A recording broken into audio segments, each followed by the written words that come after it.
Good afternoon, ladies and gentlemen. Welcome back once again. I hope you all enjoyed your lunch. I now would like to introduce you all to a personality from APSCC, Mr. Gaurav Kharod, for his presentation. Sir.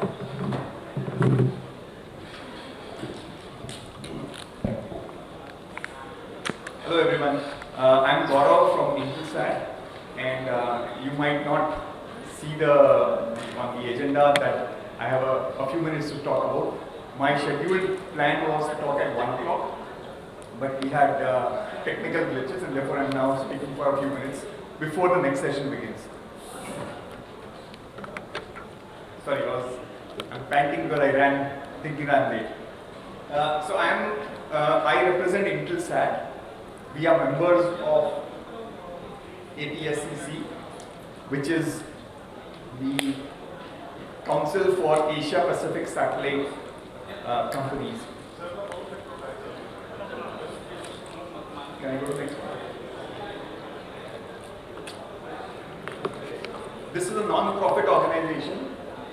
We represent more than 60 members across Asia Pacific.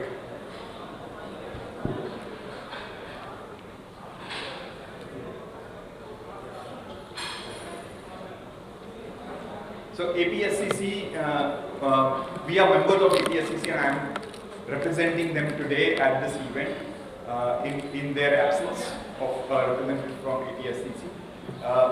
It was an organization started in 1994 under the aegis of United Nations Office, when they realized that there is a need for having a regional association for outer space. And that's how APSCC was developed. There were originally 30 members, today we are 60 plus members. And I urge all of you to probably look at APSCC website and see as to what all activities APSCC does. But it's similar in form and structure to what SIA-INDIA is here in India, right? So it's an industry association.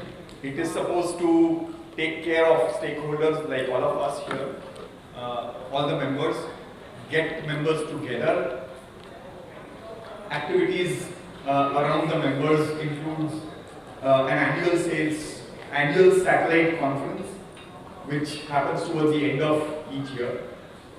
There are quarterly reports and monthly magazines and newsletters which are published. And of course, the most important part about what APSCC does, which is different than a lot of associations, I must stress on this, is there are talent which is rewarded, there are professionals who are rewarded, there are awards which are given. So at the end of the annual satellite event that we have each year, and this event rotates between different locations across Asia. But this year the event is going to happen in Bangkok, and you can I'll show you the last slide when it is. But the last day of the event is where we have a workshop. We identify talents across the industry, we recognize them, we give awards, and we also give a scholarship. I'll quickly run through the slides here. These are some of the members. A lot of these are not just regional companies, regional satellite companies, but these are ecosystem companies as well, companies who manufacture hardware on the ground for SATCOMs. There are some global companies as well. And then of course, APSCC is also working very closely with associations in different countries, associations like SIA-INDIA, like AVIA, like the World Teleport Association, like PETA, PTC, etc. So this is the annual satellite conference. This is scheduled for Bangkok this year. It's a 3-day event, very similar again to SIA-INDIA. And on the last day of the session, those are the number of attendees. So we got around 500 attendees typically. And this year the event is going to be at that particular place in Bangkok. And we obviously have similar tracks as we are having in SIA-INDIA around the new age, new space startups, around established companies with new technologies coming in. These are some of the services that we provide as APSCC newsletters, webinars. I must mention the webinar series of APSCC has been a thriving success ever since we started off doing it because of COVID. We've had more than 65 plus sessions and a lot of live attendees who attend all of these sessions. I'm speaking on behalf of the person in the middle. He is the president of APSCC currently. His name is Terry Bleakley. And for those who probably have heard about him, I'm speaking on his behalf because he was my ex-boss. And he's asked me to do this session for him. So the lady in the photograph with Terry is somewhere in this event. She's from a company called PSN from Indonesia. And she got the Young Talent Award a couple of years back. So APSCC recognizes young talent, awards them, does workshops for people, and it also provides an MBA kind of a education opportunity in Australia through a program which is in partnership with the International Space University based in France. So I think it's a very interesting concept that maybe we'll talk to SIA-INDIA as well to do something like this. And this is my last slide. The event is happening in Bangkok towards the end of the year. If any one of you are interested, either as individuals or as corporates, please become members, please register yourself for the event. There is a current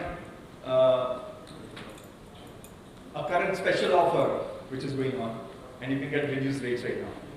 And with that, I think I am ending my presentation here. Thanks for patiently listening to me. We are celebrating 30 years at APSCC this year.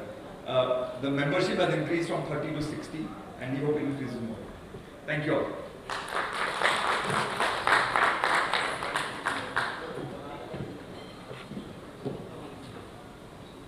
Thank you, Mr. Kharod, for this short and sweet presentation from you.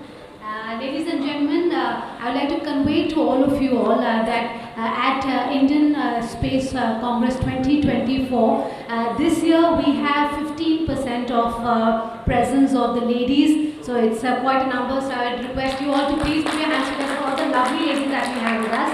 Moving on to our next session, it is my pleasure to invite on stage the set of powerful women who will be conducting a session on space for women and women for space.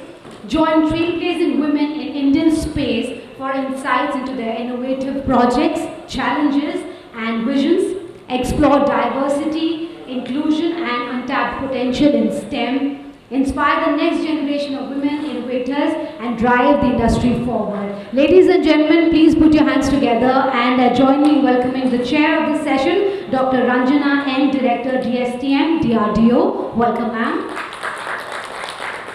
Moderating the session, we have Ms. Surabhi Patni Dalmia, Associate Director, Deloitte. Welcome, ma'am. I request our panelists to please join us on the stage, starting with Ms. Alina Joseph, Innovation Assistant, Consulate General of the Kingdom of Netherlands in Bengaluru. Welcome, ma'am. Next, we have Dr. Srimati Kesan, Founder and CEO, Space Kids India. Welcome, ma'am. And lastly, Ms. Jyoti Vashishta Sinha, CTO, Omnipresent Tech. Welcome, ma'am. I will now hand over the dais to our moderator, Ms. Surabhi Patni Dalmia, ma'am. Welcome, ma'am. Over to you.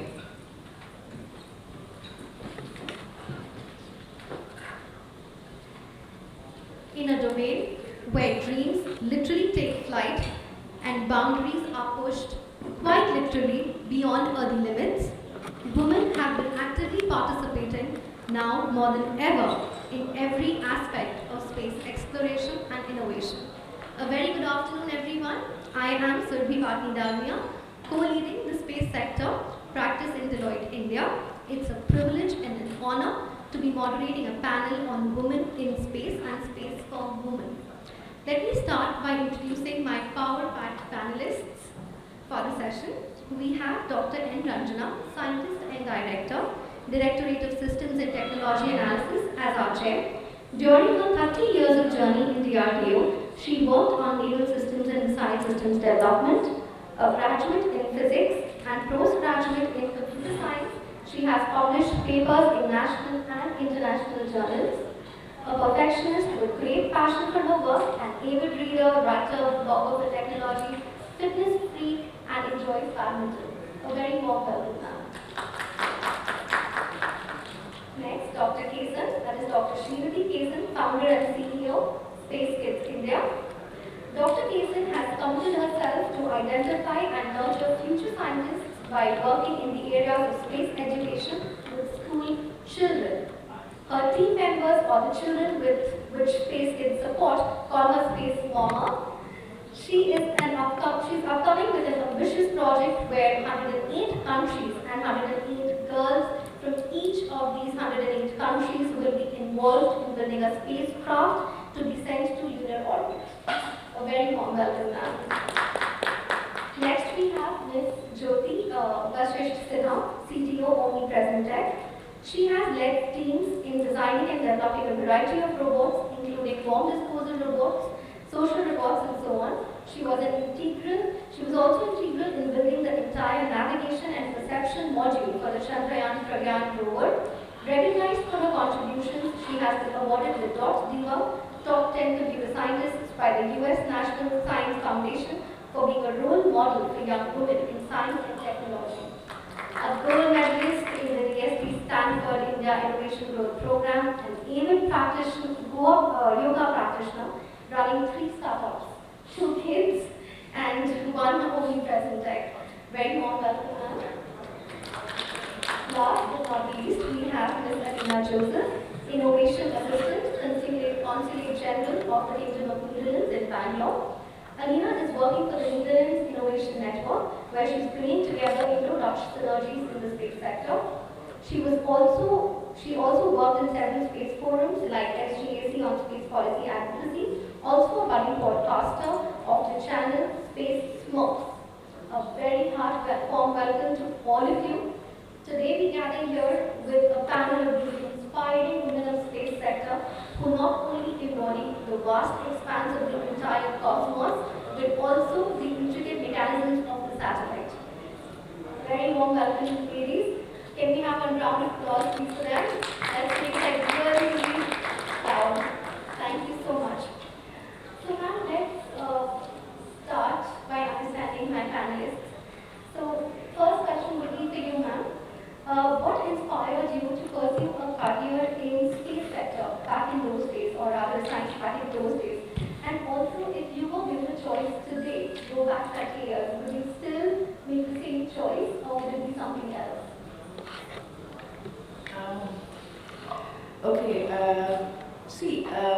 When we were coming up, the only passion that I had was science.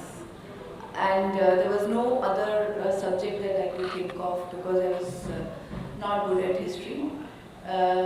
Not that I was not good at history, it was not scientifically taught. And the second part was language comes naturally to women, so I thought I can just manage it. It was only the science which had the passion. And where does science take me from here? I have gone through, you just read out. First of all, let me just clarify, I am Director of Futuristic Technology Management, and Systems and Technology Analysis has been subsumed into that. So the passion was science, and wherever science takes me. Now if you see science, you will see different sectors of science leading to the space, and space is the final frontier. I started from the underwater weapons, gone up to the missiles, which go beyond the space, land back. I worked on the Army program for quite some time. And I know what is the kind of technology and the technology interactions which happen for leading up to that kind of a system. And then coming back to the futuristic technology management, where today every single technology that we are working on, whether it materials or AI or the system design or your solar energy panels, or compute or anything, all these things are leading to the space frontiers. And I don't think so I had any other choice but the science, and science has led me to the contribution to the space segment, nothing like it. So I think that's my answer to the very candid question. Certain things I would like to bring out before we go. Till today, almost 70 women have gone to the space and come back. It has been, the Kalpana Chawla had Indian origin. Sunita Williams, as we speak, is in the space and waiting to come back on 21st of July due to some snag in the spaceship that was coming up. So women have come a very long way in doing that. Now, when we do this kind of a panels, only discussion, I think we need to focus a little bit on one aspect. Today, Indian research component has increased massively in last 4 to 5 years. But the question I want to raise to all of you is that how are we going to improve this research quality and how do we go towards excellence? That is one question I think we can, work around. All our journeys are unique. Each journey is a very beautiful journey worth learning about. But if we say this journey, how do we lead to the excellence and the excellence of others? Probably there will be more journeys which will be starting from here. Absolutely, ma'am. Working on that. Right. Yeah. So my next question would be for Dr. Kesan. Ma'am, what was the inspiration behind the thought, of having 750 school girls from the remotest villages and having Azadi Sat 2 launched?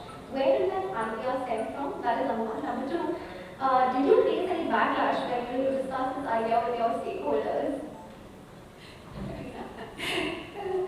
I mean, if we have to say challenges and backlash, it goes on and on. It's never ending. But for me, I always feel that if that is not there, then there is no grit to move forward, and ways to think. What is an alternative to all these things, all these situations, and you work on. Well, the idea came in when I was on the ventilator in the ICCU. And it was like, I need to do something, leave a mark before I kick the bucket. And I know I was not going to kick the bucket immediately, but then, it was almost zeroing down because of COVID. And I had to make a presentation to ISRO director, and that's where I made the presentation. He heard the beeps of the ventilator sound, and he was like, where are you? I said, I'm like this. And he said, what? Oh my God, just come out and then you can do it. I said, no, because this has to be going on. You need to leave, you need to sow a seed today. Because today, of course, we have a panel like this, but in how many panels are women taken? And what a great personality that I'm sharing dais with. I was so happy to sit next to her, and already when I saw that, I'm going to be staging with her. I mean, such stories need to be told to the younger generation, because they need to have a role model. Women need to be, constantly reassured that you can do, and you need to pull them, you need to give them a hand. Because I was always thinking that, Indians and Indian girls had this. But speaking over on a global platform, I see that there are similarities about the same thing, the same custom going on around. So I think we need to take that first step, and I said, okay, let me do it with a humble background, children from humble background, who did not understand the spelling that something, like space existed. And, if we are going to be talking about science, one backlash I wish to say, after the launch, there was a huge discussion and debate about why somebody had to do something like this. You could actually pay fees to them, or you can actually adopt a few girls, give them a STEM education which will sustain. But people don't understand that on a mass, if we are going to do something like this. Today I'm telling you, from the 750, there are almost 500 girls who scored above 98% in their 10th grade, and they are aiming to be fighter pilots, which they did not know that something like this existed even. So it is not only building a payload or building a satellite. I want to build a personality from a girl child. She needs to lead not only her family, but also a country. So that was in my mind, and I said, I will voice out, I will advocate, I will fight, I will fall, but I will do it. Wow, ma'am. What was the age group? It was 14 until 17. Oh, wonderful. 8th until 12th grade, but of course in India, +1 and +2, nobody allows them to come, So it's strict. So predominantly I had 8th and 9th grade children. And so many of them, in fact, okay, just one more minute I will take, sorry, Carlos. It's like, one child, she comes from, this tattooing Mehndi artist, 5 children, she's one among the 5 children. And this girl is hyper enthusiastic to learn everything. She wants to learn everything. Coding, main kar dungi. Everything, and tuta English, but such a bold conversation. After the launch of Azadi Sat, we had a call from DRDO, the DRDO chief and the chairman ISRO, and the World Bank chief that day was coming in and they wanted to present this. And this girl with confidence, she said, we made this payload, the accelerometer, the gyroscope, this was the result, I am like, wow. So that is what you need. You just sow the seed, ignite that, and it's going to be a forest fire. That's it. Thank you. So, my next question will be from Ms. Jyoti. So, Omnipresent Tech is into designing and developing a variety of robots, including form disposal robots, social robots, and so on. How did the interest in robotics stem from? Like, was it your stream of science, or was it something that you grew up on? Why robots? So my journey has been interesting, I would say. So my brother and my sister, they both cleared IIT, and from a very small town called Bhiwani in Haryana, with no coaching and everything. And I used to look up to them. Whatever Bhaiya and Didi will do, I'll just do that. So the starting was like just following them. But then after a while, I would say I charted my own path. So I didn't get into IIT Delhi. I was really disappointed, but I did get into Delhi College of Engineering, and I started to study electrical engineering. So it was engineering all the way. And then I thought communication seems very interesting to me. So I would get into communication system and do research, and I joined masters. MS started in Germany and then ended up at UC Berkeley. And so we were working on the designing 3G systems and ad hoc wireless networks, and wondering at that time, when 3G was about to be launched, how good it would be to sit and watch the videos of FIFA World Cup from your mobile phone. Can you imagine that? Now it's everything, is a reality, but in those days it was a dream. So, but then after finishing my masters, I joined a robotics company called iRobot. So they were designing bomb disposal robots, and they used to design cleaning robots. They were into a variety of different kind of robots. So for the bomb disposal and autonomous robots, they were facing a challenge is that they had to design something which can increase the stand-off distance for the soldiers. So soldiers going into the field and trying to detect and dispose the bomb. But it had to be done from a safe distance. So the distance was about 500 meters, and my challenge was to increase it to 2 kilometers. So we worked upon, and we just started designing radios. So we came up with co-FTM radios and also to multi-home radios. So we designed a variety of systems. But then when I started into the robots, so why don't I start learning about sensors, robotics, coding and all of that. And then gradually from there, from communication systems to hardcore robotics. And around 2010-11, we came back from US to India, and we relocated and thought what to do. One of the flexibility that I wanted was the culture, the work culture and everything. So I said, okay, we would start something of our own. So we conceived the idea about Omnipresent. In fact, our first project was with DRDO. So yeah, so our journey started from there, and we on the way we did make some social robots. We also made some cleaning robots.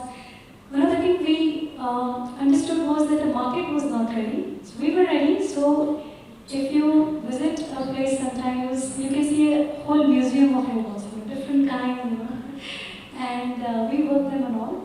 But our first success was when we started making drones for survey, surveillance, section. So that was the first, I would say, first success stories. And from there, I think there's no looking back. Then along the way, I think we entered into space tech also, because the kind of sensors we were using on our drones was the same kind of sensors that were used on the remote sensing also.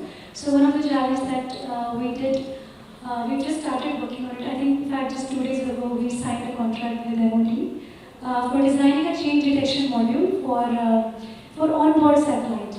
So giving ears and eyes to, I think giving eyes to our military people, so that real-time information can be told, like, enemy warships have been placed there, or some activities going around on the border.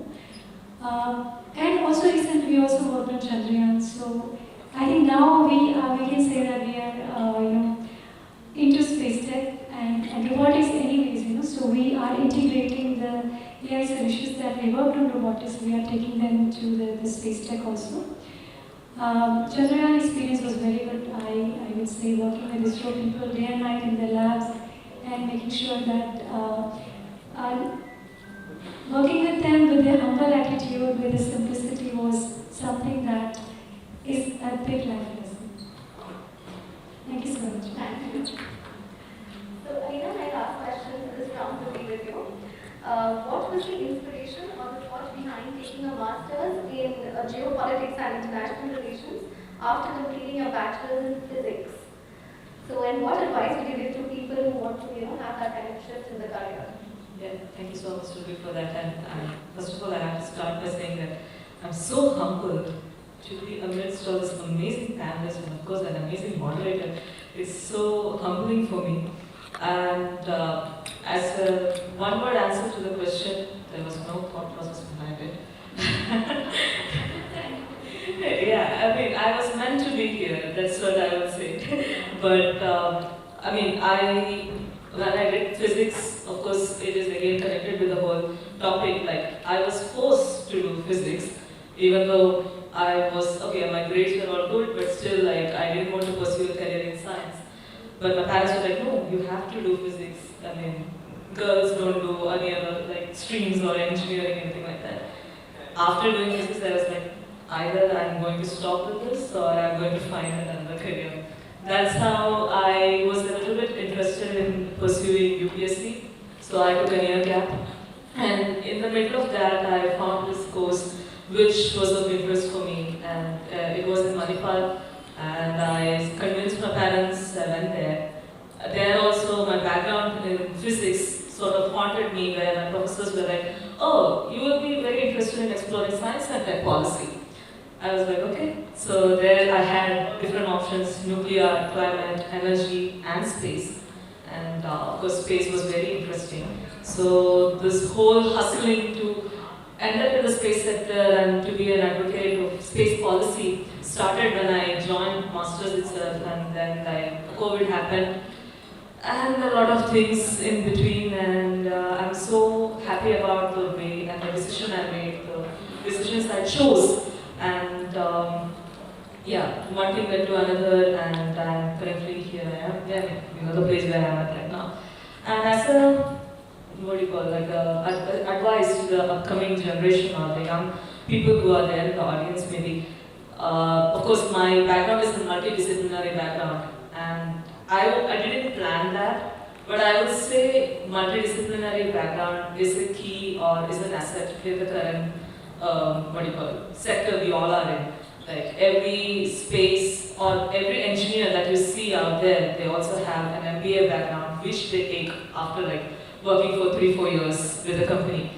And it's an asset. So in that way, I think having a multidisciplinary background will always help you in shaping a career that you would want to be. Like there are people who have like backgrounds like me, but at the same time there are people who take up backgrounds in a science background, like with the medical side, and also come up into the space sector because there is a niche domain called astrobiology and space medicine these days, which of course ISRO and all is working on right now.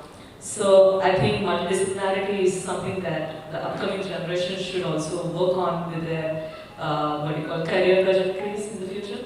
So yeah, with that maybe I'll conclude my answer. Yeah, thank you. So highest number of female STEM graduates globally, but only a third of them pursue a STEM career, and even fewer continue after 5 years into their careers. Now they say that empower women. So now I'll start with again Ranjana ma'am first.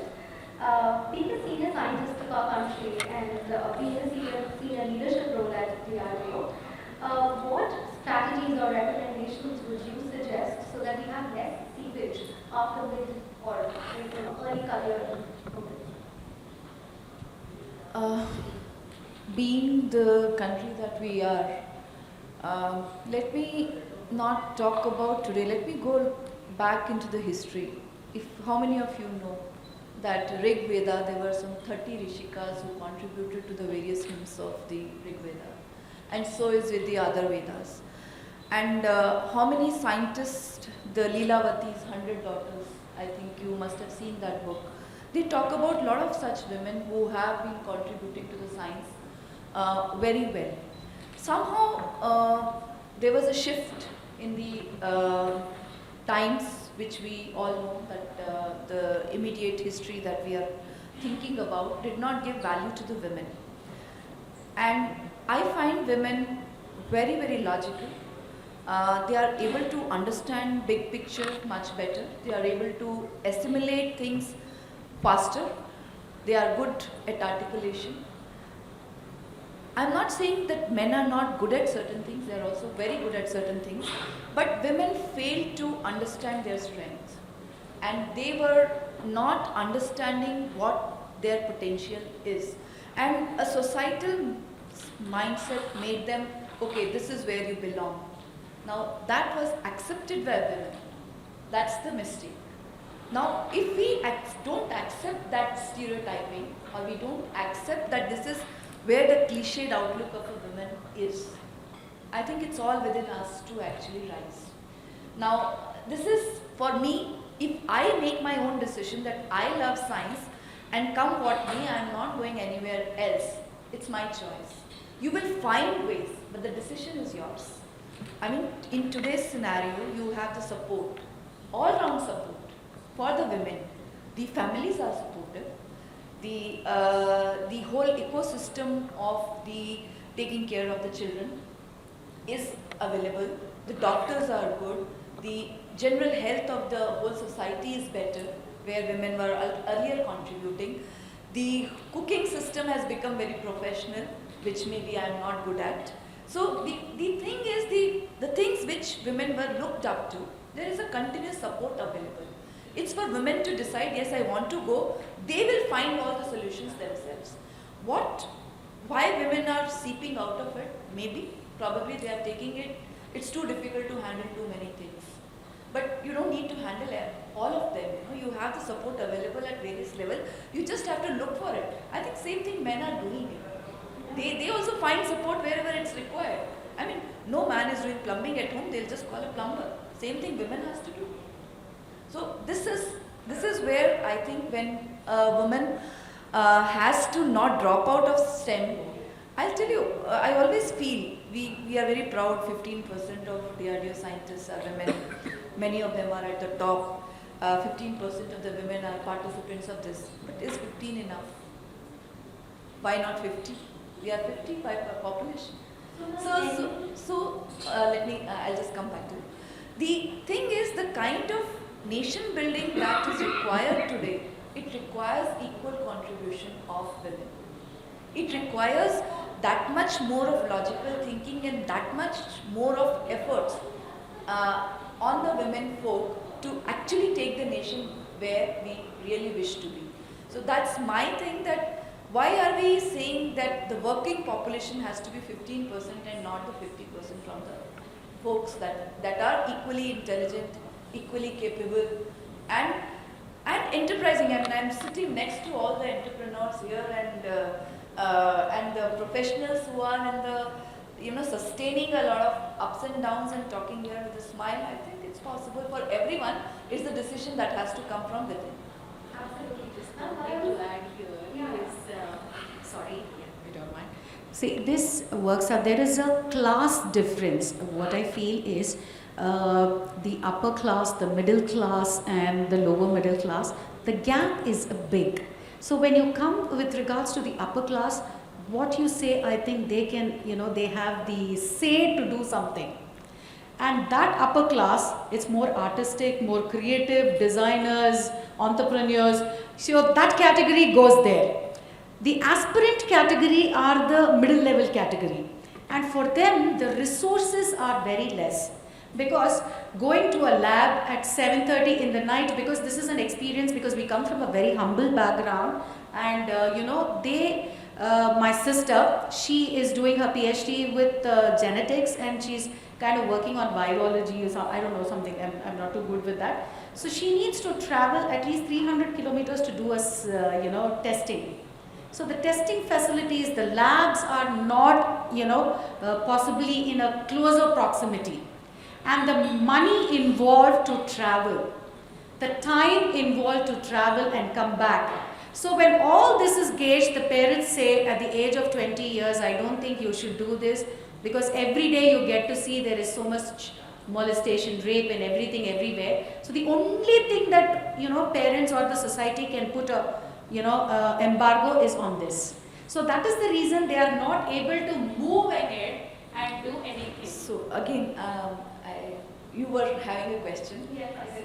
So I wanted to ask you that from the organization point of view, have you seen any transformation in the last 30 years? Yeah, In terms of any so I think both are very related questions. Let me answer it this way. So when you know you have to travel and you think you need to and you have to, you will find a way to protect yourself. See, reality sets in. I'm not saying I can't really change the way society or certain mindsets are. But the greater part is accept that this exists. If you accept this, you will make sure that you travel with somebody, make the support system very strong.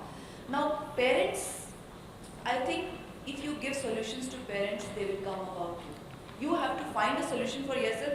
Probably for people like us from lower middle class to upper middle class, there was no support available, but then I said, yeah, this colleague of mine is joining me, and this is the how journey. So we very difficult times.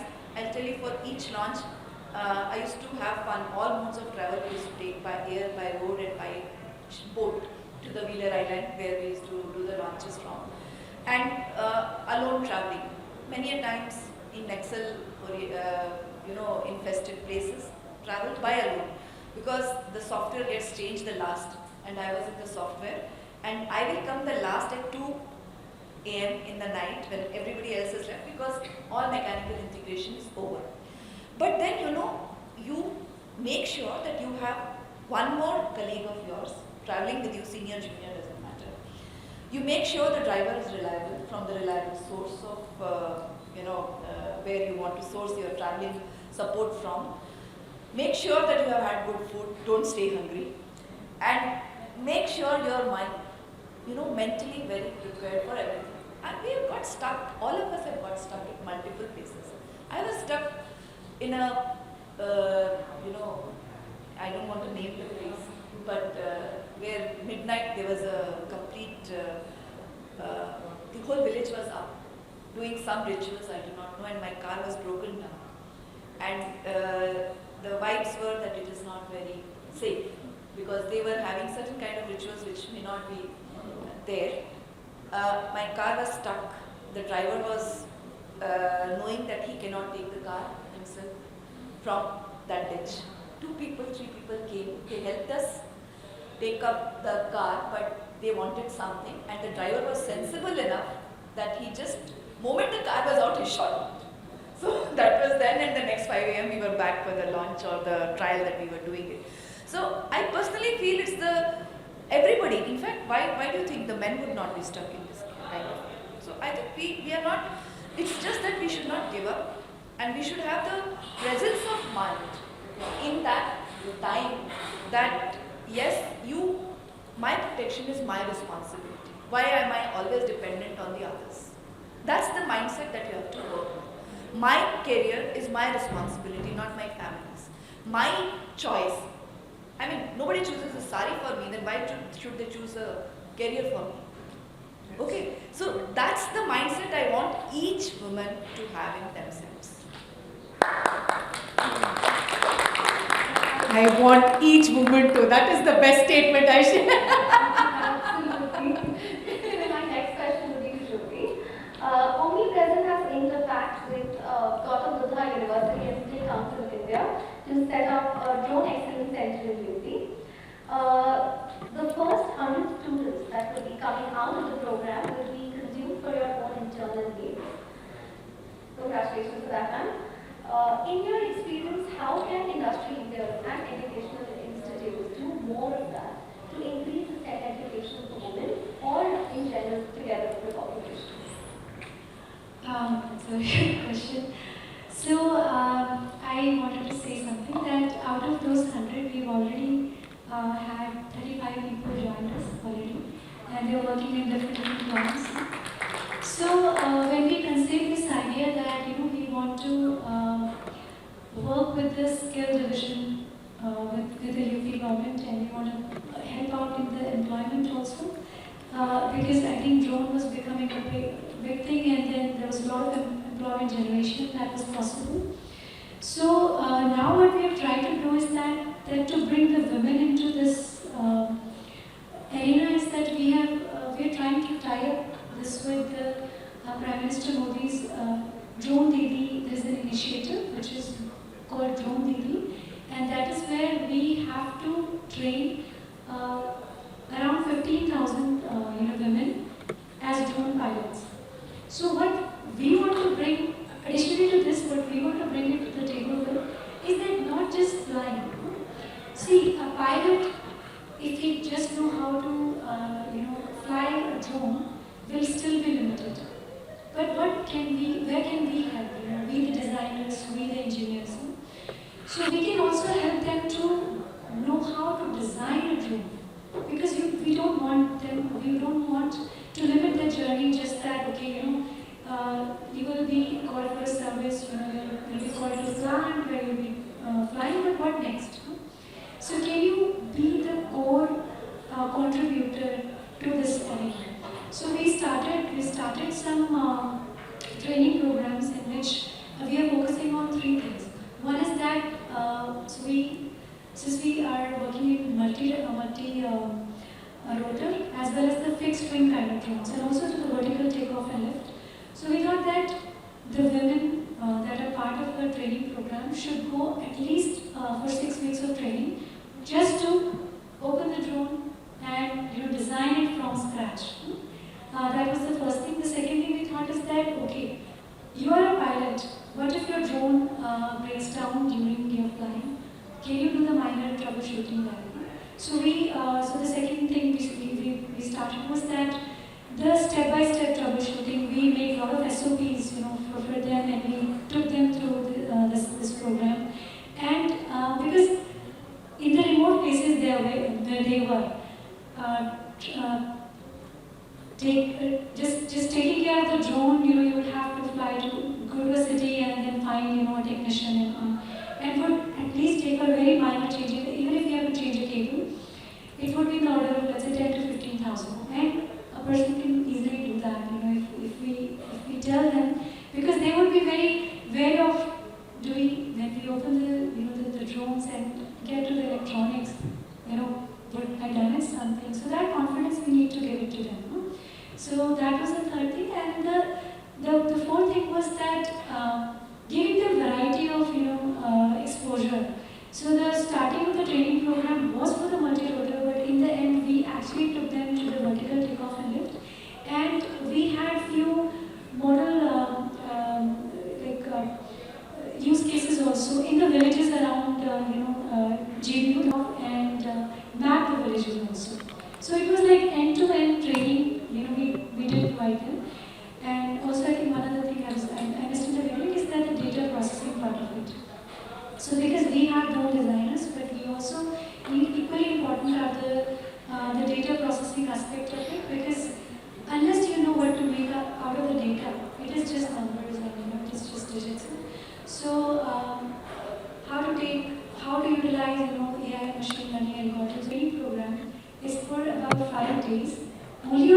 working only on one thing, on one class of drone. And after that, they get a certification, but the industry is using different kind of drones. So that is where we thought that we would pitch in and try to make sure that our training, or the trainers or the people who are teaching them, would take them through all the different parts of the drone designing, drone troubleshooting, data processing, and that would give more confidence to the women engineers also, because they don't want. Yes, to give them a training Yes, program, yes. comprehensive training program, and then have them on board. Yes, and have them on. Or we have a lot of friends across the industry also. I think more than 100 drone companies are there.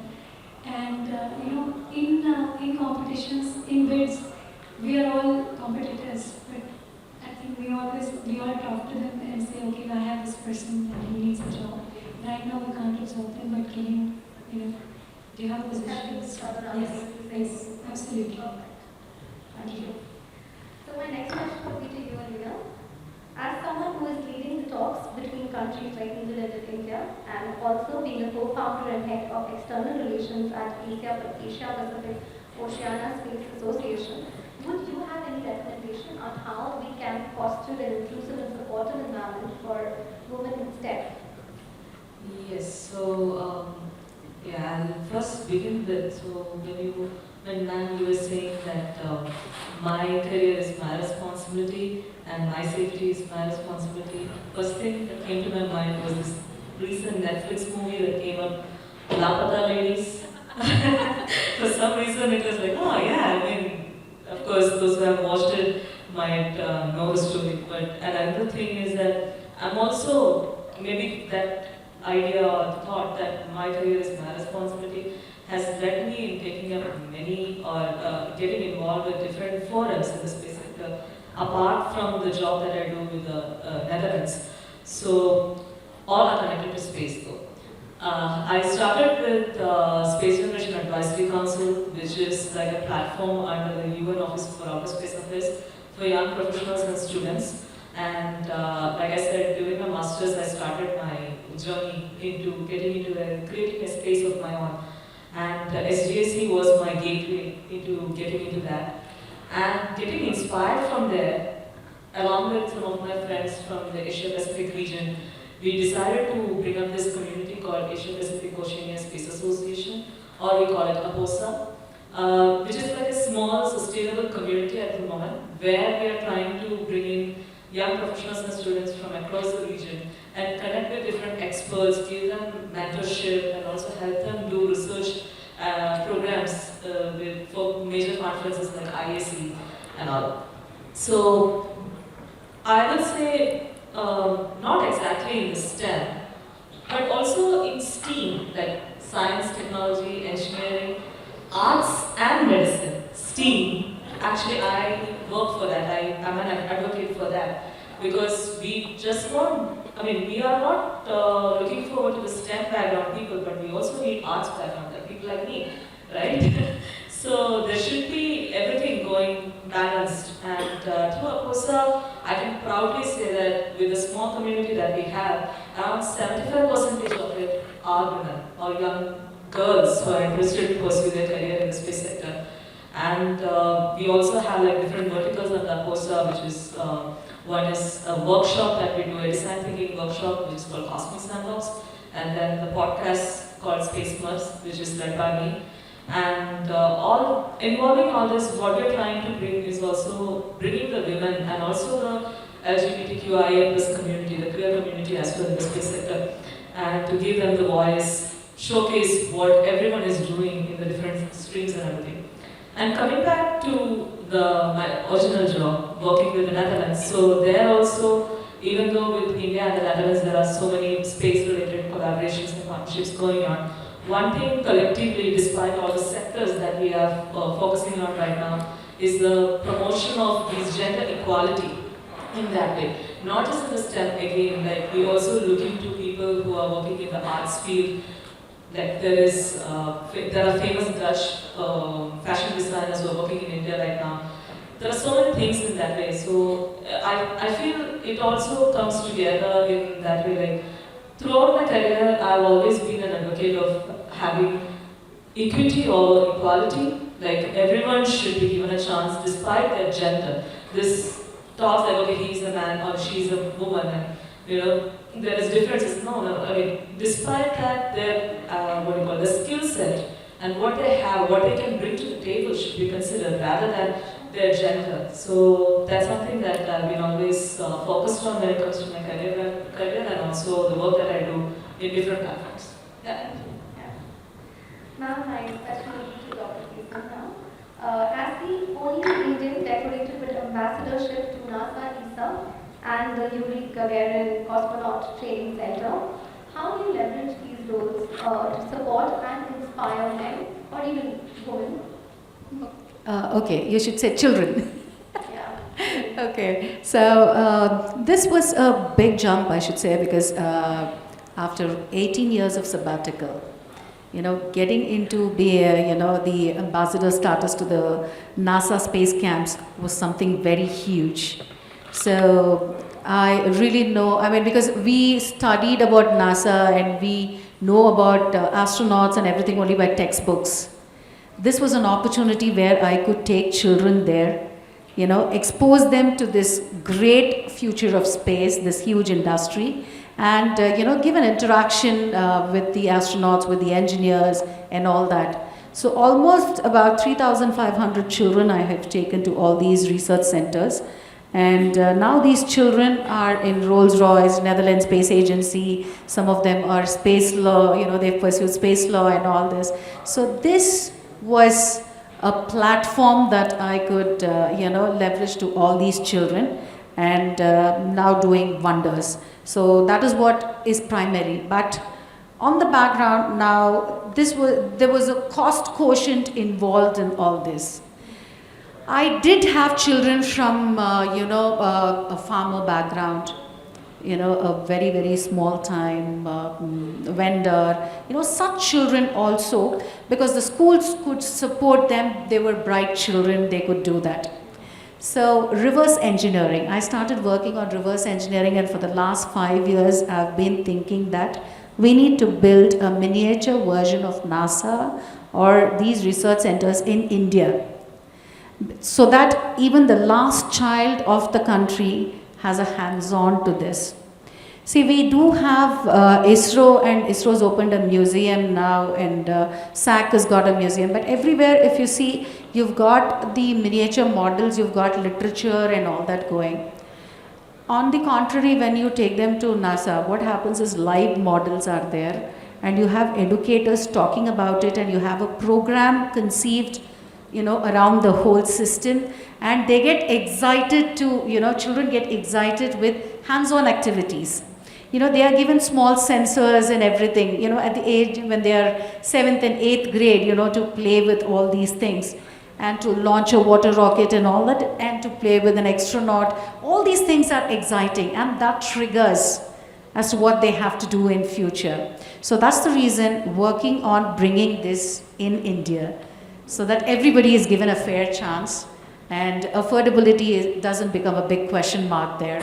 So whatever I have learned from there, I think I want to bring it down to the last child of our country. Yeah, how lovely. So it's an interesting time in India's history. The country has a woman president, a woman finance minister, and a woman chairing the capital market SEBI. Indian women are literally over the moon, having played a significant role in Chandrayaan-3, India's successful lunar mission. So, ma'am, Ranjana, my question would be to you. From your decades of wisdom, what is that one advice that you would want to give to young women who are aspiring to be scientists of tomorrow?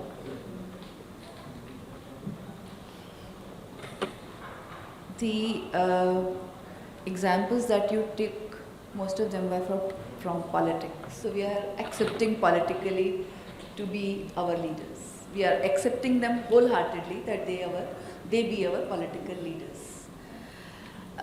Science per se actually is much more interesting than politics in certain ways, because it says it happens the way you see it. The technology is very easy to deal with rather than the people. People may change, but science facts remain the science facts. The laws of physics remain the laws of physics, right? There's no opinion about it. So, if you say scientists take easy paths, and it's easy for them, if you are really interested in science, life is easy. So that's my understanding of science and technology. It gives you happiness. It gives you directly the results that you are seeking. Now, getting them accepted in the entire ecosystem is something that we have to make work for. I really liked her that she wants to take it, the practice. I visited NASA center in Orlando. Yeah? So that's a $35 ticket at that time, and we were allowed to see whatever was open to them. There were certain portions they didn't allow us to see. I mean, I just went as a visitor, not as a DRDO scientist. I had gone for my personal visit, but I said I want to see because it's my personal interest. What they do is, there are certain portions, the cutting edge engines are not for you to see, but whatever has already been proven, that has been open to see anyone, any visitor. So Orlando, if you know as a city, it has Disney World and it has Universal Studios and it has NASA.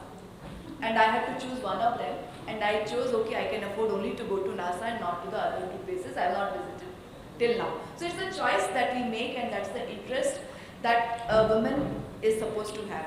Coming to the point, the new education policy, I would really say, and the National Research Fund that we are trying to bring about as a government practice, so we are part of a lot of these policy making bodies, we are contributing our thoughts in it. The way they are trying to bring about the practical applications, oriented studies, we were, I mean, whatever reason, the Indian education system, rote learning has its own importance from the time when there was no compute.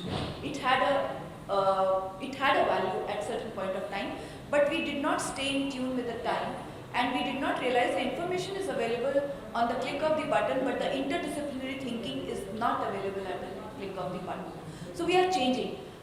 Some countries changed earlier than us, and the entire research, the entire science, technology development is based on the practical applications.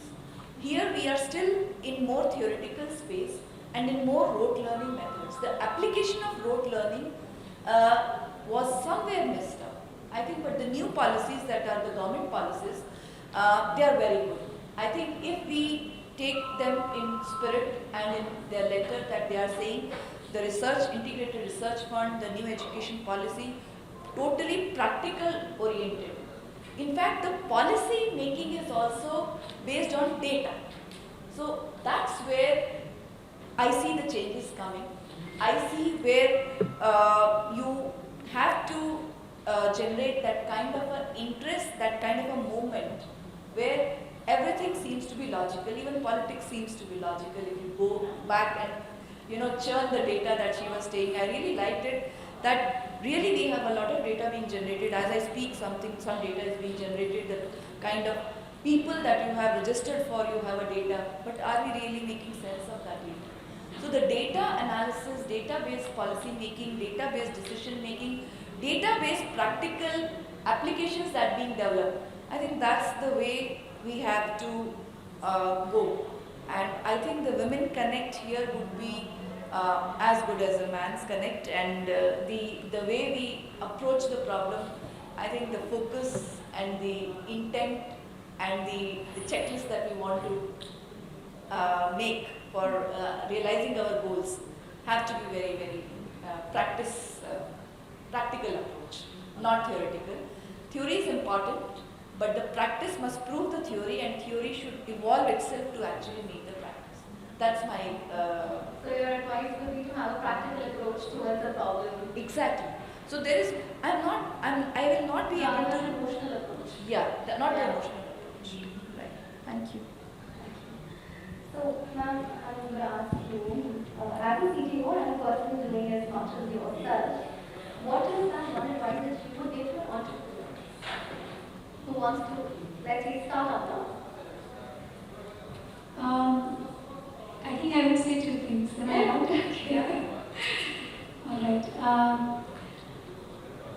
So one thing is that I think if you are ready and if you have some new idea, new concept, that even if you have, let's say, 30% of confidence, I want to start with this. I would say don't wait. Today's the time. The innovation space is so transient. It's moving so fast. By the time you would be sitting on that idea and you would be okay. Right now I'm building something, but I just wait. I have this project that from my company that I'm working in, but I'll wait for 6 months and then I'll work on that idea. I think you will miss the train, the bus. So that is one thing, that the right time is now, and there is a lot of support ecosystem that is present right now from the government, from a support system, from these kind of panels,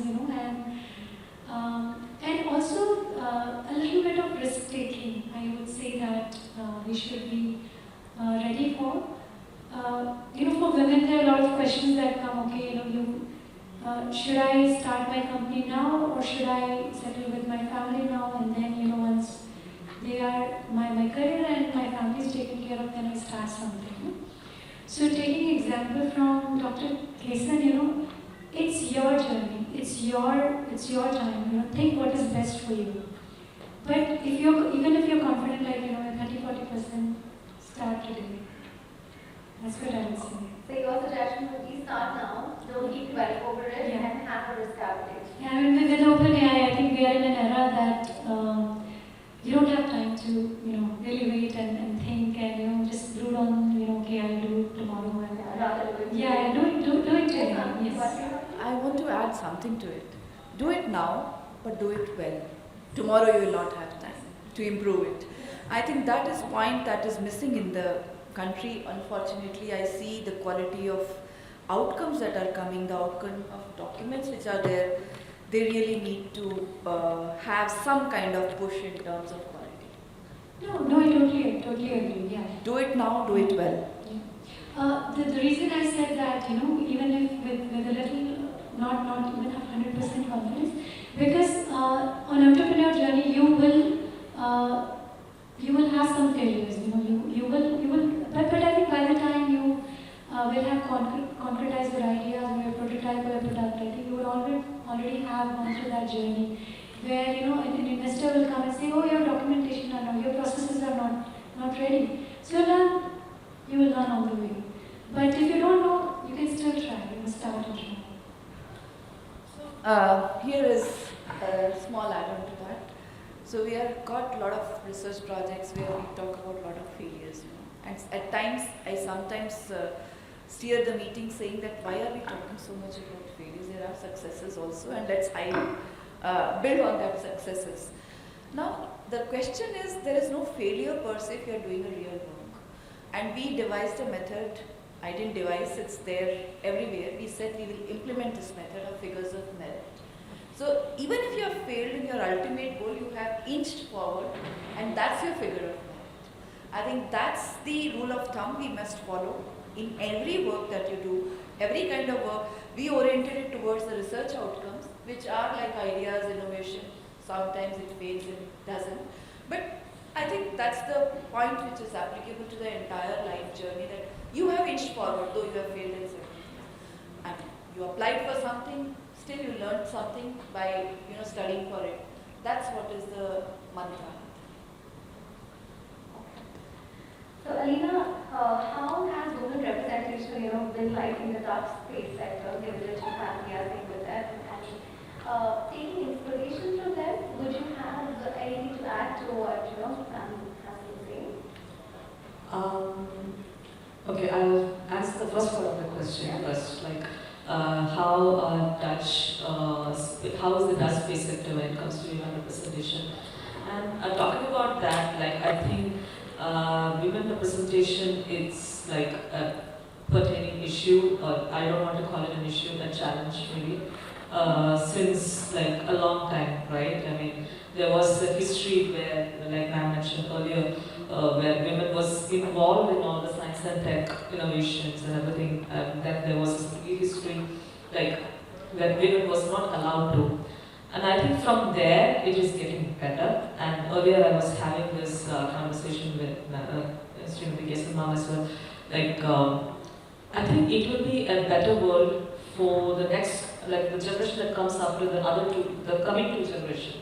Maybe, I don't want to say my kids, but like someone in that group. Maybe because we all are collectively working on, bringing the safe space for the young generation to work together without having a gender bias. In that way, the Dutch, again, they collectively work with UNOSA, they work with ESA, and most of the policies that they have in the space sector, they apply to the Netherlands as well.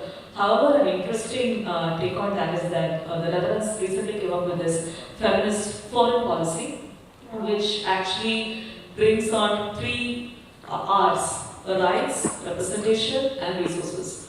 So they are again talking about not having a gender bias, everyone having equal rights, and thereby getting equal representation, and thereby also allowing or getting the chance to use the chance to use the resources that are there. So it has been used in a different, all different contexts, like starting from getting the rights to the political side, to the STEM, like whatever the different sectors are there. At the same time, an interesting point I would like to highlight here when it comes to the space sector is that they are also encouraging women entrepreneurs in the Netherlands. So again, going back to the discussion that we were having earlier, even in India, there are like Dr. Goenka during the inauguration session, he mentioned that there are around 250, 200 startups. How many women entrepreneurs can we name? I can only name like 4.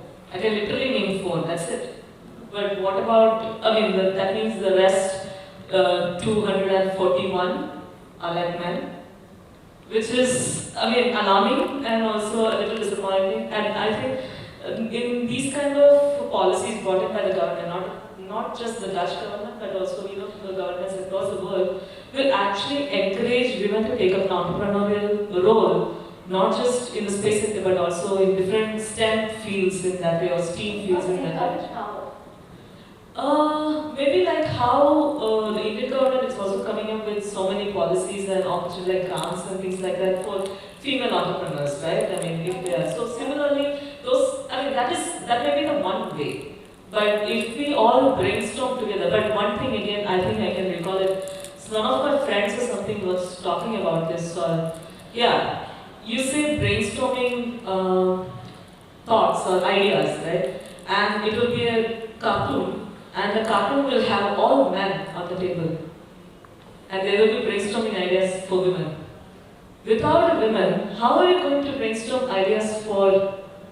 exactly. Same thing, like recently I also came to know that when you talk about human anatomy, all these years they were working on a man's body, not a woman's body. And most of the AC, air conditioning in the typical government offices across Europe and US, they are all maintained according to the man body temperature, where women's body is entirely different. So there are so many things in that way that needs to be addressed, and I think policies. It starts with the policies that will be produced from the government side, and in that way only we will be able to address it. But positively saying, it is changing. Yeah, sure. Definitely, it's changing. Sure. Yeah, exactly. But looking forward to a time where we don't have to do this kind of a panel where exactly. Yeah. And we should also talk about women should also should be there in panels where they discuss about technology and business and law.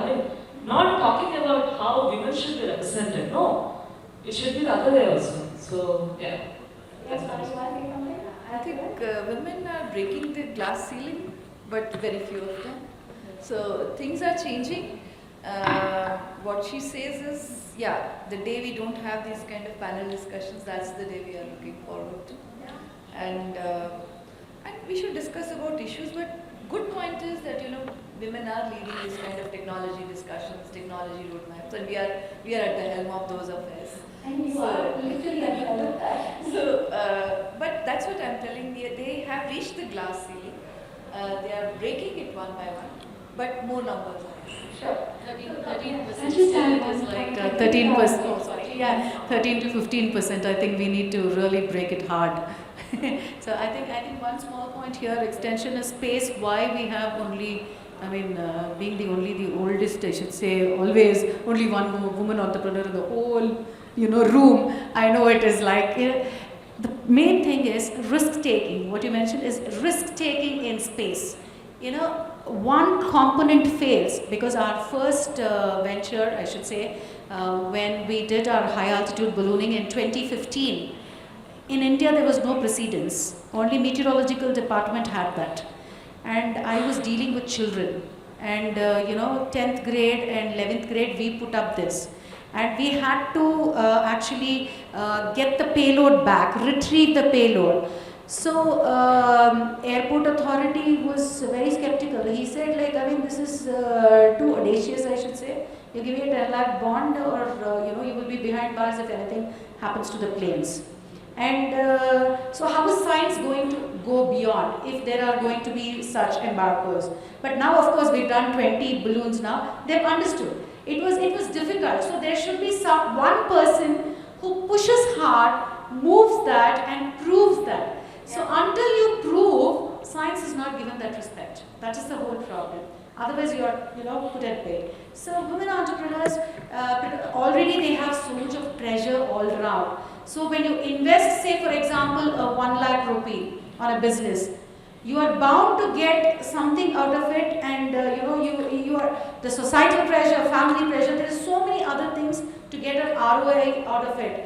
And if you have something that goes wrong in it, it's very difficult. And space is too harsh, So orbital satellites, it's very difficult, and every testing costs.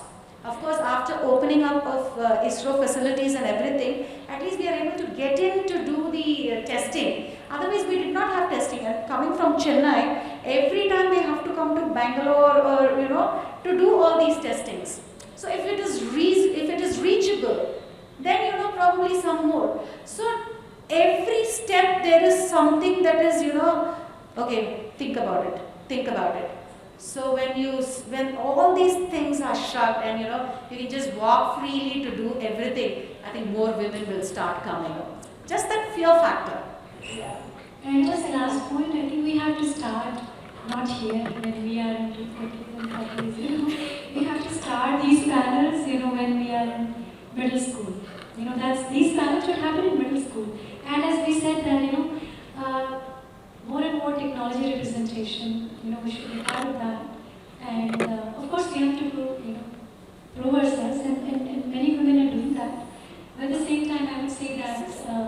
This is one point I really want to stress. The generation which is in schools, they are into only social media, and social media, the science is not glamorous, and space is definitely dark. So I think you have to go down there to generate interest in science per se, and space, if it leads to that. Thank you, that's what I'm doing.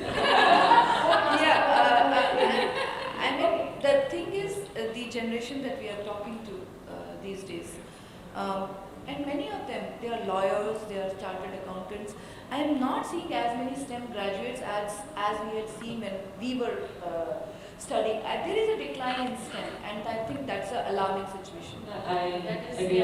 Coming to that, when I graduated in 2015 from my bachelor's, and recently I was talking with my professor there at the college, and for physics, when I studied, we had 28 girls. I studied in a women's college, so there were 28 girls. Now it's just 5 girls. Within less than 10 years, it has gone to 5 girls, gone down from 28, almost 30, to 5 girls. I was so alarmed. I'm like, what is happening? Why is it not so important? Because it's not the cool thing to do. Because everything because children need that cool factor. And science is cool. Actually, science is beautiful, cool. But the way it is taught to the children, the way it is taught, that is not cool. Still, we have the system, putting it on the board and making them, feel nervous about it. The equations in chemistry are, boggling. So if you can make it very interesting, I think there'll be a lot. And not only that, the other thing is you don't get fact checks. That's the biggest deal. You know, everybody today are going towards software and other industry because that pays them more. So they want it to be an easy life. You know, here in science, you know, we sit in the lab when we build these satellites. I mean, she has done so much, but for us, as little as that, we've built our satellites. 35, 38 days we don't go out of the lab. You know, because even one semicolon in the coding can cost you 2 crores. And how can we do that? It's not affordable. So ma'am, in your experience, of the values that you provide, what would be that one advice that you would want to give to younger women? Not the policy maker, that's a separate conversation, but the younger woman, what would be that one advice? Women in particular are very beautiful, colorful, they have fantasies and everything within themselves. You don't need to go out to see, pick, do anything. You sit here and dream of a movie, a fairyland, being a prime minister. You can do everything. So do that, but as ma'am said, right way. Do that in the right way, because you're going to be carrying a child in your womb that is going to again carry a generation forward. So you need to be a little responsible, very little, that's all I would say, very little responsible, but do what you like. Life is once, be it man or There, seen it all. It's been, nobody glamorized that 18 to 20 hours. I was just sitting in the lab making sure that there is not even that one dot mistake. I mean, we are not bringing out the serious case studies. We have lost a Mars rover when it was landing because there was a misunderstanding in the height parameter, either in feet or meters. We lost it. We are not bringing that out to the children, that how much will your lack of seriousness in one kind of work will cost you. It is, so the serious hard work is to be glamorized. That is what is missing today in the entire ecosystem. Each test of this thing, it has to survive the space harshness. We are not talking to the children that actually it's not just the electronics, it is also the EMI/EMC proofing, it is also the thermal proofing, it is also the dirty work of packaging it in the most miniature form and yet being able to have no thermal impact on that. I think we need to take more intellectual studies to each one of them to understand, yes, this is cool. Right. That you make a very beautiful package which flies, it's cool. They should be able to get the social media mileage out of it probably. Otherwise, we are not going to get rid of social media soon.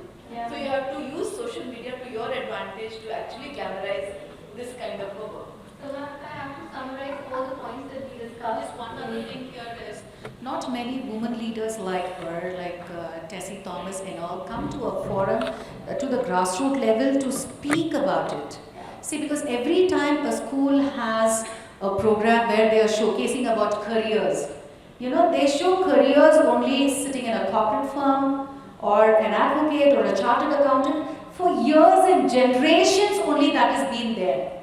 Such people should be brought down and, they have to share their expertise with the children. Otherwise, how would they know? Because parents' understanding and awareness is limited. Yeah. Whichever generation it is, parents' awareness. So they push hard. Today, you will make good money if you're sitting in a software firm. You have to be only a B.Tech software. And tomorrow, what is the market like? I mean, why do you choose? You have to see what is good for your child, what is your child's innate, quality that he or she can bring to the table. That needs to be identified. So it's okay even if they don't get jobs for 2 or 3 years. After all, they are your children. Feed them for 2-3 years. Give them that support. They will fly high.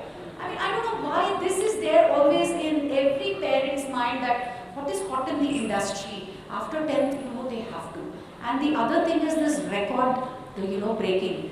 That's become a madness in every household, You have all these Dance India and music and everything. After that, it is the records. मेरे बेटे ने ये record मार दिया, 200 countries का capital बोला, record मार दिया. So the next child sitting in another house, oh, I don't know what happens to my child. Is he a dumb thing because he's not done this? So all these pressures build up, and you know, children, what happen when they come to their graduation level? They are frustrated. They just want to do something, get away, get a job, go far away. That's the whole advice to job. the parents. Yeah, right.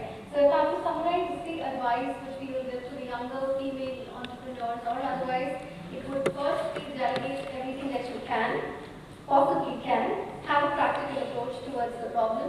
Start now, do it well, have a risk appetite, don't be afraid of failing or falling. Now on that note, ma'am, I would like you to elaborate on an anecdote that a challenge that you experienced in your journey in the last 30 years, a corporate challenge or otherwise, whether be it house or at work, and tell us how you overcame it. So we'll stick to the point. The question is the challenge that you faced as woman. Maybe your daughter was ill, son was ill, and at work you were needed, or the one that you were saying that the car went off. So one challenge, and all of you have been about it. And the problem from Actually, you're asking the wrong person. I've never treated challenge as a challenge and solved it always. That's where I start from. And there are no such, like these memories are there which have made me what I am.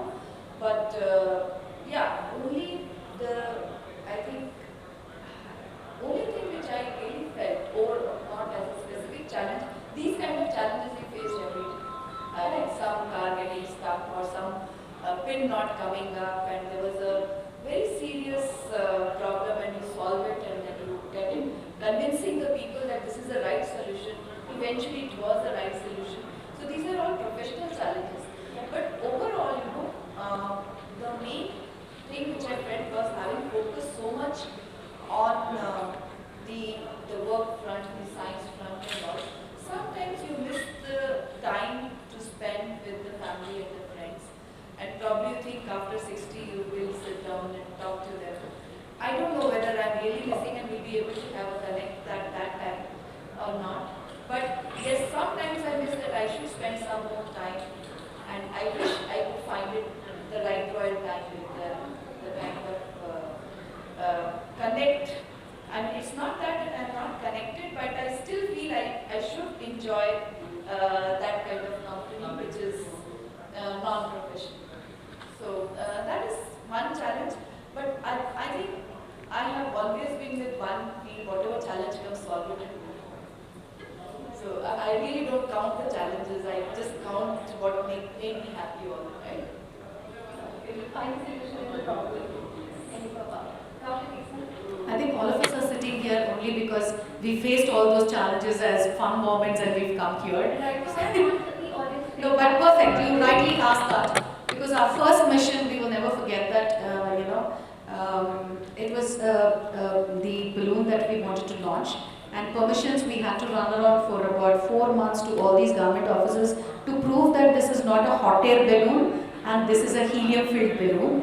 And you get the NOTAM just 24 hours before the flight, and everything was done. And we tested, and this was in 2015, so the sensors that we used and all cannot be replaced because it was so expensive, and not only that, it was not available also here in India, so you had to import a few of them. So we had all this, and it was a Saturday night and 12 o'clock, one final test run, and the electronics com, the GPS comms, and we are supposed to give where the position of the balloon at every 5,000 feet, and we couldn't do that. So it was so nervous, and night at 12:30 went and woke up an electronics store person, and they thought we were thieves. They came with sticks and everything. So it was a lot of fun there, and finally the solution came that we had to do some alternate method to it. So the usual Indian jugaad style. And at 8:30 in the morning, we fixed everything, and 11 o'clock launched and retrieved it successfully. So the first mission itself gave us, such hard times, but it was ultimately successful, and I think that's what needs to be there when you are in the beginning stage. You learn to. Jyoti, anything from your end? This example is from again the entrepreneurship journey. Uh, so there was a time around 2015-16, so we did very well when we started, and then there was a downtime around that time. And me and my husband is also sitting here. We were thinking, okay, I think one of us needs to pay the bills, huh? So, and I said, what to do now? I think you just stay with the company. We have to make sure that we don't abandon the ship right now. And so I said, okay, I will. So you have to be flexible. And this is what is the lesson, and this is what we did. Is that I joined Triple IT as a visiting faculty in robotics. So I was working there because it was visiting faculty, so I could spend some time on in the company also. But it was a very interesting time because I think when I was working in the university, talking to these wonderful research people, and I was also researching with them on a few projects, I think gave a lot of ideas about how when we were struggling and now so then from there I think that was kind of an entry into space tech also around that time also. So let's say that and then after 3 years I think we again switched back. So I went full time into the company, and then my husband joined the university. So we've had such moments. So now I think but we are still in the academic space, both of us, and I would say full time into the company also, and working and taking care of the kids. So we had juggled around in our roles, and so flexibility is something that I would say that should be at the heart of your journey. Especially as a woman, you have to never let go that Yeah, so also to say that there is going to be value as well as peace, and you just have to keep with the flow. Ariana, would you like to add to that? Any challenges you have faced? I mean, I actually don't have that much experience in my career yet to explain a major challenge in that way. Sure. But whatever the statements, all these amazing women next to me mentioned, like when there is a challenge, you always don't glorify it as a challenge and find a solution more. And coming to that, I mean, one personal incident, I don't know whether I was ready for it, but I think I'm ready for it as well. So when I had to switch in my academics, it was my father who supported me a lot. And as part of the Netherlands work, I was in the Netherlands with 15 delegates for space technology for a 4-day event. While I was in the Netherlands, I received a call saying that you have to come back quickly, your dad is admitted to the ICU. So immediately I had to drop everything. I rescheduled my flight. I came to Bangalore because, of course, when the company books the flight, it will directly come to the Bangalore. And I'm from Kerala. I traveled almost 30-34 hours straight, reached Cochin, and from Cochin to the hospital. I saw him, he was still unconscious, and it was sort of like he was waiting for me to come. Wednesday night, he passed away. So this happened 3 weeks before, 29th May. And yeah, of course, it was quite a tough time for me, my mom and my brother. I have a younger brother.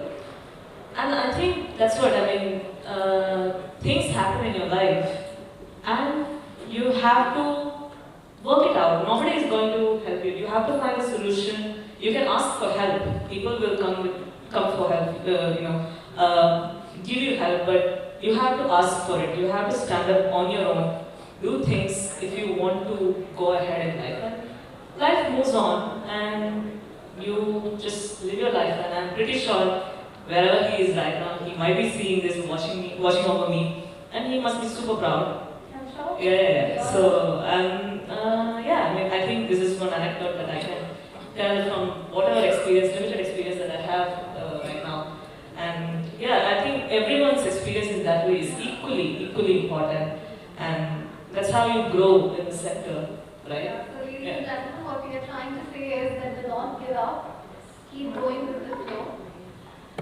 With that, I think we are coming to the end of this panel. I have like a very quick fire chat question for each participant. So ma'am, Ranjana ma'am, which woman scientist would you want to have lunch with? Two women scientists want to have lunch with? Okay. Okay, the one is, if I could go back in time and live that era, the Rishikas are the ones which I want to really look at, that how did they really contribute to the overall Rig Vedas. They are very unsung heroes, yet they have done their bit, and there are Lopamudra and other people. I think maybe one of them I could sit and understand. The number two is, there could be many in the current, but since being the professional in computer science, in fact I used to do a lot of IB of all the software goes in this space. Ada Lovelace, she is the first programmer in the world. She's a woman, I don't want to say she's the first woman programmer, but she's the first programmer in the world who actually built the first program for Charles Babbage based on the Charles Babbage machine. Charles Babbage is so famous, but the Ada Lovelace is not. And there is a whole language which is used for the safety critical applications. All aircrafts till yesterday used to use Ada language, and it's after her. So probably these two other ladies I would. And she was a countess. She was very well off, but still her interest in machinery, she failed at machinery. Then she said, no, I will still want to work around. So she was working around Charles Babbage, and she was the first one who wrote the program for that machine. So these are the two thoughts which I have. If I really wish to have lunch dates, maybe. Which book would you recommend, which you take inspiration from for us to read and read? For me, people are the books. I don't really sit with books, but I read as I walk through. Every person's expression and every person that I interact with, I gain that, I kind of absorb from They are them. answering people. Yes, it's people, books. But I thought you would ask me some other question. Whom are you going to have lunch with? You asked her. So immediately I thought, okay, I wasn't going to be getting that question.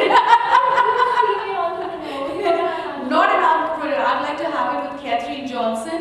The first female scientist in NASA. So I love her because she's a colored woman, and the way she was treated, and in spite of that, she pushed her way into it. So I love her, and the other one is Indira Gandhi. So these two are very close to my heart. Jyoti, which CTO do you look up to?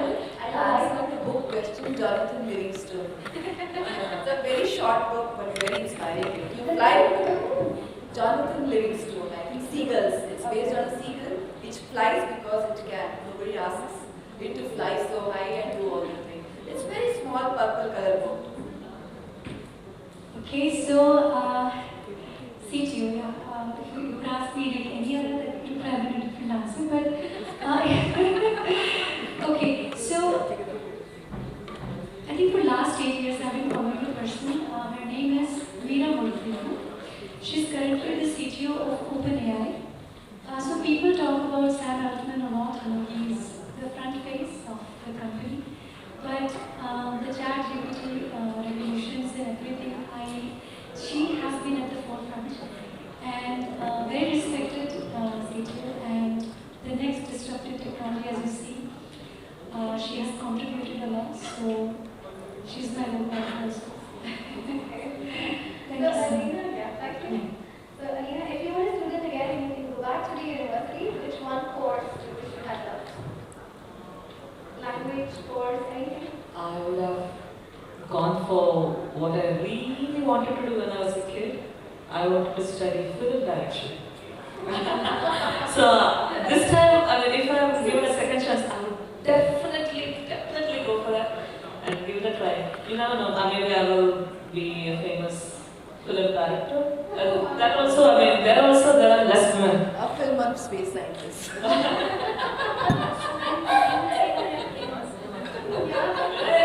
With that, we need to speak on to an end of the panel, and we can take a couple of questions. Okay, now one question. One more question. Yeah, very quickly. Anyone? Yes, please. So,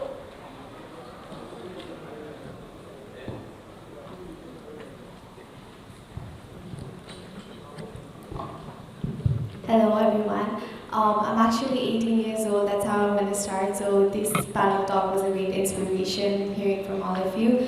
I had a lot of questions, but since we're really short of time, I'll just direct to some of you. First of all, I did, during the panel talk, there were some instances where I have already related to most of what you've said. So I think this is how this career is going to go. And since I'm like taking these footsteps, being prepared is what I'm starting with after hearing from all of you. So my question is for Dr. Srimati. My question is, I currently work at Antariksha Pratishthan, Nepal. So I'm from Nepal, so what we do there as a non-spacefaring country is we started with CubeSat projects. And for that, we needed experience. So instead of inspiring only a specific gender or age, we had to first inspire ourselves and then inspire everyone. So it was not just a specific age or a specific gender, we just had to start with inspiring everyone. So for your current global satellite project that you talked about a while ago, I've been meaning to ask you this. For that, I just wanted to ask if there is anyone from Nepal. If yes, we would love to connect with them. Because I said, come, you're the one, so join, that's it. We still do not have anybody from Nepal, so I'll be very glad to have you on board. So we do have our own satellite projects as well, so that is what we're working on. But we would love to have our young girls, high schoolers join your program from Nepal as well and have representatives from Nepal, since that's what we're advocating in. And regarding India, we take a lot of inspiration from India. So hearing from all of you and knowing all the amazing works that you're doing is really, really amazing. So yes, I will contact you regarding that as well. And yes, I will refer anyone from, I think it's specifically for high schoolers if I'm not wrong. Yes. So yes. Yes, 8th to 10th graders, so you can come and join. In fact, we are working on an analog mission on the Everest, because Nepal government is very supportive. So they're not really supportive to our projects up to now, but we will look forward to it. And if you're in Nepal or if you need any help from our Space Foundation, please do feel free to contact me. So we work there as satellite research fellows, and it is a really new thing because there has not yet been many satellites from Nepal. So this is a new thing that we're doing. It's a really risk-taking thing that you guys also mentioned a while ago. So yeah, we're really looking forward to it. And if any of you want any collaborations with Nepal, we're really happy and open for it as well. Sure, thank you. Anyone, more question we can take? Just last one, very small question, anyone? Sure, ma'am. Actually, my question is to all of you present over here. I really liked what you talked, and it's just a question like when we say that we have to stress upon the women's strengths, we have to build support system for women and all those stuff. Isn't it, when we talk about gender equality and equity, all these things, is it not the other way also, that when a man does a feminine job, say handling children or doing some house chores at home, we should actually encourage them from the household side? Then the whole thing comes up. Otherwise, what happens is the men who does this kind of job, they are looked down, and I don't think so. No, that happens actually from I come from a Gujarati family, so I know what happens is in my home that when my brother does something and then it is not actually appreciated. You respect him, that's enough. Yeah, I do, but when we talk... You don't expect others to do No. I'm just saying that when we talk on the stage, these kind of things, it is always good to give a message that yes, they also should be encouraged, they should also be appreciated equally when they do these kind of jobs. Yeah, I think we did appreciate the contribution of men, and there is no question of, what do we say, bias towards either men or women. Primarily, one word which did not come in the panel discussion was the merit and the responsibility. I think responsibilities at home are equal, and the merit actually is equal. We are not saying that we want anything specific being a woman. That's point number one. And that's what every woman should remember that. Number two, I think each man has to be appreciated for whatever contribution he is being doing. Because I think if we raise, that's what we said, we should not have these kind of panel discussions when we reach that stage. And I think it's all right, things are changing. Many of the men, today you are sitting here, probably there was a decision making by some man out there whom we have not seen. I myself, that's okay, who has supported me so nicely. So that's why I am coming and saying this, that it should reach that stage. I think everywhere. There is one other thing also now in the corporate sector and all that, if you see, it's not, the labor is not only for the women. There is, for the men also, they are giving, they have started to give that 1 month or something, that they need to be there, and they need to be there, paternal, leave or something, they need to be there at home and do all that. So I think the society is changing. Of course, if we have, the in-laws have to change, so many other people have to change, but the injection penicillin will go slowly, so we have to wait for that. One thing It starts from stop stereotype. Just be That is what I say. When we always talk about women, we should talk about other side also as simultaneously. But there is a catch there. 1 minute, Elena, we are sorry. There was one man sitting here and constantly when Jyoti was speaking, he was going on clicking videos and I was like, who is that man?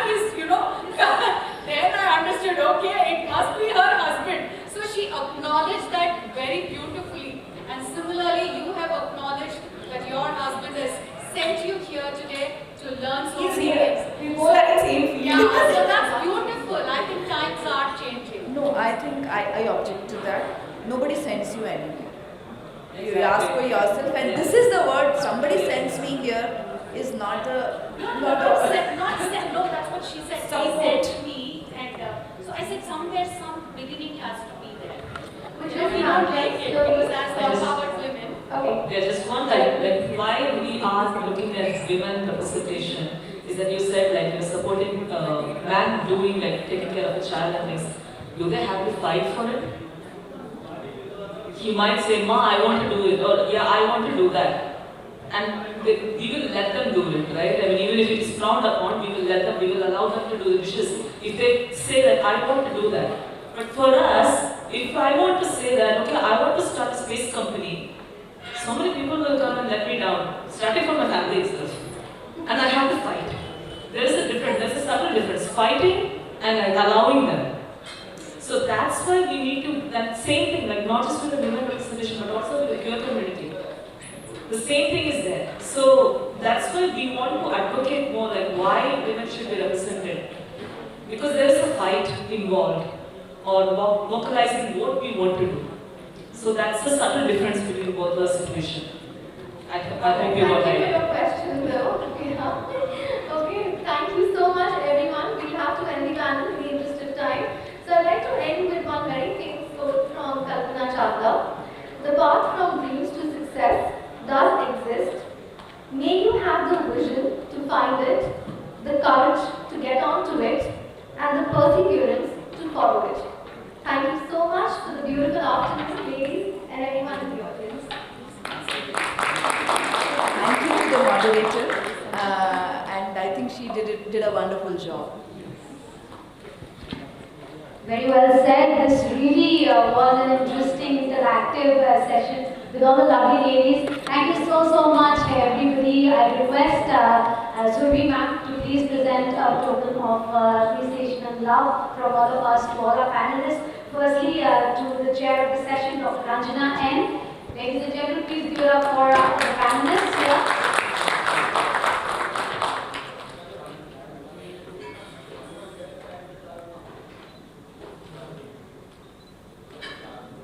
Thank you, ma'am. To Miss Alina Joseph. Thank you so much, ma'am, for being with us and sharing your viewpoints and lovely stories.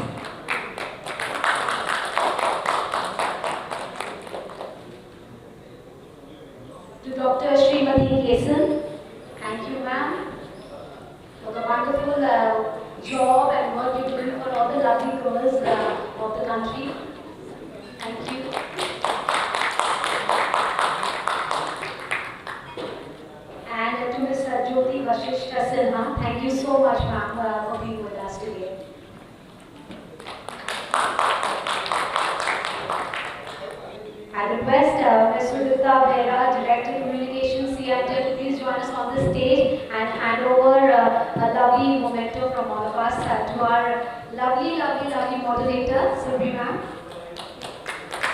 Thank you so much for all the lovely. And I request everyone to please walk ahead and pose for a group photograph.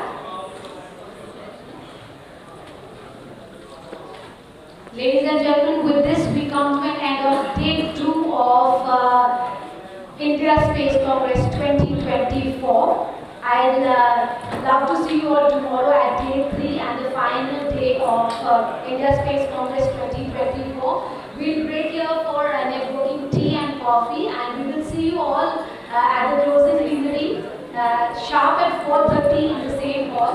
Thank you so much.